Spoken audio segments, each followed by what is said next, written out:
ఏంటి, హనుమంతుడి తల్లి పోయిన జన్మలో ఒక అప్సరసా? అవును, నువ్వు విన్నది నిజమే. కానీ ఎలా?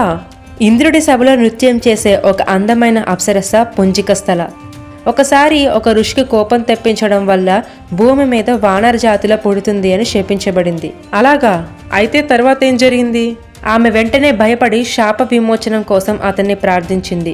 అప్పుడు ఆ ఋషి, నువ్వు గొప్ప వానర వీరుడికి జన్మనిచ్చి నీ కార్యం నెరవేరిన తర్వాత మళ్ళీ తిరిగి స్వర్గానికి వస్తావు అని చెప్పాడు.